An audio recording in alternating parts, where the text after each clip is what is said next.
Om Swastiastu. Berjumpa kembali sahabat Oki Made Channel. Tangan, yeay. Yeay. Senang sekali kita bisa berjumpa pada video kali ini. Tetapi update. Nah, senang sekali ya kita bisa berjumpa pada video kali ini. Jadi sebelumnya bagi teman-teman atau sahabat Oki Made Channel yang sudah update di video channel ini, jadi beberapa minggu yang lalu saya sempat membuat video ataupun juga membuat short ya di YouTube tentang yang namanya anakan babi tanpa indukan. Jadi banyak komentar di sana.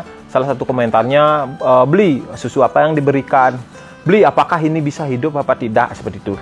Jadi saya akan menjawab dari komentar daripada semeton Oki Made Channel yang ada di rumah. Jadi kita akan update hari ini tentang keadaan daripada anakan babi yang saya miliki di sini yang tumbuh ataupun tanpa adanya indukannya. Jadi bagaimana perkembangannya? Jadi kita akan update kali ini. Oke, ikuti video ini sampai akhir.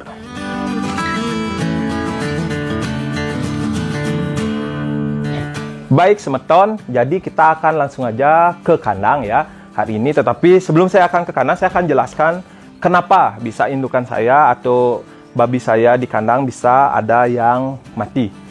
Jadi faktor penyebab daripada matinya salah satu indukan di kandang saya adalah akibat yang namanya penyakit prolapsus uteri, di mana itu terjadi biasanya sebagian besar terjadi pada babi atau indukan babi yang telah melahirkan atau setelah babi itu melahirkan. Jadi ini kondisi di mana memang terjadinya melemahnya yang namanya dinding rahim daripada babi itu. Kemudian setelah itu akan adanya ciri-ciri dengan keluarnya seperti usus daripada babi itu. Jadi jika memang terlambat dalam penanganannya seperti yang saya alami waktu ini, babinya sampai meninggal karena memang juga karena pendarahan. Karena banyak juga yang namanya darah itu keluar saat yang namanya usus itu keluar, seperti itu. Oke, jadi mungkin semeton dan sahabat Oki Made Channel mungkin juga penasaran ya, apa faktor-faktor penyebab daripada prolapsus uteri itu sendiri. Jadi prolapsus uteri sendiri terjadi karena persalinan yang berulang, di mana proses kelahiran yang berulang dapat menyebabkan tekanan yang berlebihan pada rahim dan menyebabkan lemahnya dinding rahim dan membuat prolapsus uteri itu sendiri terjadi. Jadi itu faktor yang pertama, kelahiran yang berulang. Jadi biasanya babi yang sudah beberapa kali melahirkan atau beranak ya, itu cenderung akan mungkin bisa terjadi yang namanya penyakit prolapsus uteri itu sendiri. Kemudian faktor yang kedua yang menyebabkan terjadinya prolapsus uteri sendiri adalah obesitas. Di mana obesitas sendiri adalah babi yang memiliki berat badan berlebihan. Di mana memang seperti yang kita ketahui, babi yang sudah mengandung biasanya tidak boleh kita berikan terlalu banyak makan ataupun juga terlalu gemuk, sehingga akan menimbulkan efek yang namanya prolapsus uteri itu sendiri. Kemudian itu faktor yang kedua ya. Kemudian faktor yang ketiga yaitu kehamilan ganda atau kehamilan berlebih, di mana kehamilan ganda atau kelebihan anak dalam satu kehamilan dapat menyebabkan peregangan berlebih pada dinding rahim.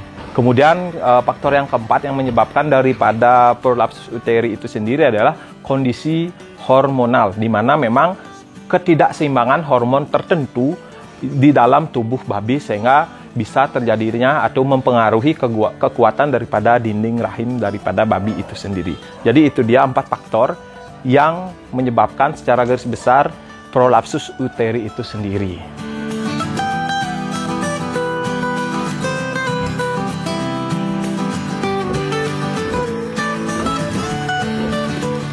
Jadi sekarang saya akan ke kandang ya, dan saya akan update keadaan daripada anakan babi dari indukan yang mati karena prolapsus uteri itu sendiri. Jadi saya semenjak atau umur 1 hari setelah babi itu lahir ya, saya berikan susu gini ya, susu serbuk atau susu SGM. Jadi saya berikan waktu itu 20 sendok daripada susu SGM itu sendiri dengan 1,5 liter air. Seperti ini ya, 1,5 liter ya.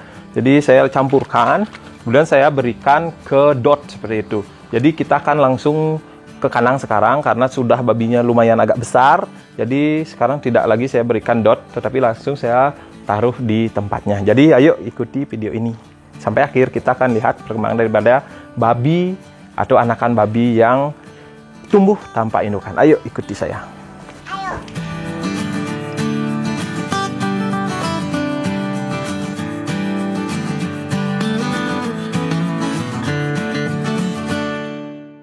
Oke, baik semeton dan sahabat Okimedia Channel, kita sudah sampai di kandang ya, dimana memang babinya terletak di sana. Kemudian yang salah satu ini merupakan indukan babi dari sini, saya di sini, dimana ini akan melahirkan juga dekat-dekat ini, dan sudah agak besar ya perutnya. Ayo Tuta turun dulu ya. Ayo kita ngasih minum babinya. Ayo. Jadi saya sudah berada di dalam kandang babi ya, dimana ini dia kondisi daripada anakan babi yang saya rawat dari umur 1 hari ya, semenjak ditinggal induknya mati. Dan kondisinya memang jujur kondisinya agak, pertumbuhannya agak lambat ya daripada kita langsung bersama indukannya. Tetapi setidaknya Asungkara semua babinya sehat sekarang, sehat dan sudah nafsu makan ataupun minum susu dengan lahap. Jadi ini dia dotan yang saya berikan dulu ya, yang saya pakai untuk memberi minum seperti ini. Dan dia sudah, mereka sudah terbiasa ya seperti ini minum.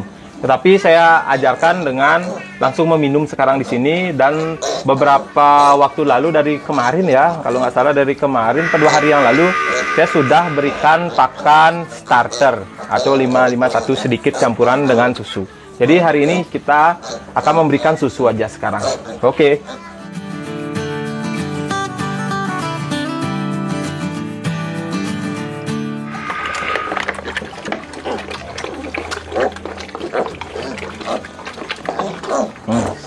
Seperti inilah ya kondisinya, sangat lahap sekali minum susu. Dan seperti yang saya bilang tadi, saya juga campurkan sedikit dengan pakan starter. Sudah mulai konsumsi pakan starter, lahap sekali.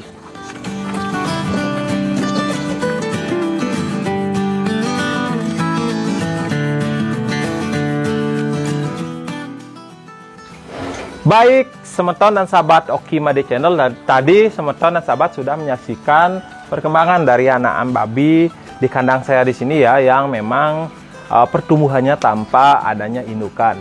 Jadi dimana memang penyakit prolapsus uteri ini sebenarnya bisa kita cegah. Setelah saya ataupun setelah terjadi ya di kandang saya baru mempelajari juga bagaimana caranya mencegah daripada penyakit prolapsus uteri itu sendiri. Jadi pencegahan yang pertama yang bisa kita berikan atau kita lakukan adalah dengan pemberian pakan yang seimbang pada babi, dimana memang pemberian pakan itu keseimbangan daripada nutrisi dan juga kandungan yang ada di dalamnya. Jadi itu poin penting yang pertama yang perlu kita lakukan dalam mencegah prolapsus uteri itu sendiri. Kemudian pencegahan yang kedua yaitu dengan mengontrol daripada berat babi itu sendiri, berat badan.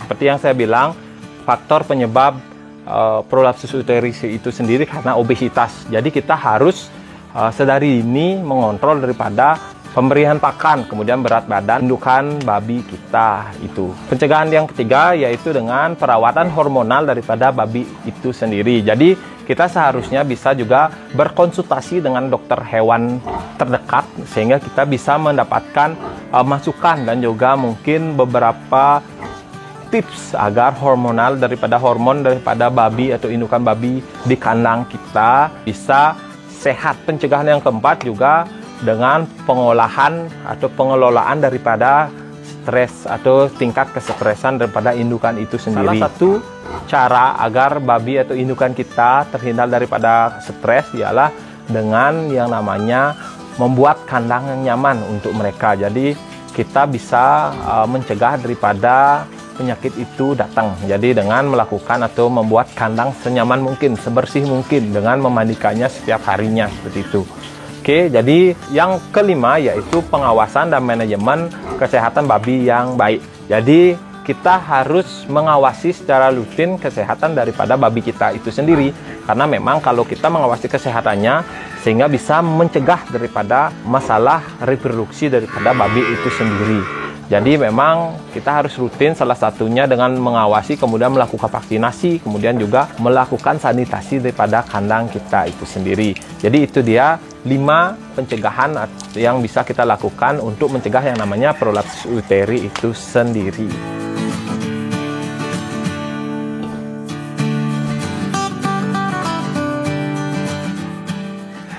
Baik semeton dan sahabat Oki Made Channel, jadi kita tadi sudah menyaksikan ya daripada yang namanya perkembangan daripada anakan babi di kandang peternakan saya di sini, di mana memang salah satu daripada indukan babi saya mengalami kematian akibat prolapsus uteri, di mana tadi sudah saya juga menjelaskan faktor penyebab, kemudian juga faktor-faktor pencegah penyakit prolapsus uteri itu sendiri. Jadi terima kasih untuk teman-teman dan sahabat Oki Made Channel yang sudah menyaksikan video ini sampai akhir. Dan di sini saya hanya berbagi ya apa yang saya alami dan apa yang saya lakukan untuk mengatasi masalah yang saya hadapi di kandang saya ini. Jadi mohon untuk teman-teman dan sahabat Oki Made Channel yang di rumah, tulis di komentar, mungkin ada saran, kemudian tambahan ilmu, sehingga kita bisa berbagi dan peternakan rumahan tradisional bisa semakin maju. Jadi terima kasih untuk teman-teman dan sahabat Oki Made Channel yang sudah menyaksikan video ini sampai akhir. Dan yang belum subscribe, jangan lupa subscribe, like, share, dan komen, sehingga teman-teman yang lain tidak ketinggalan video terbaru dari kita. Dan nantikan video kita selanjutnya. Bye, terima kasih.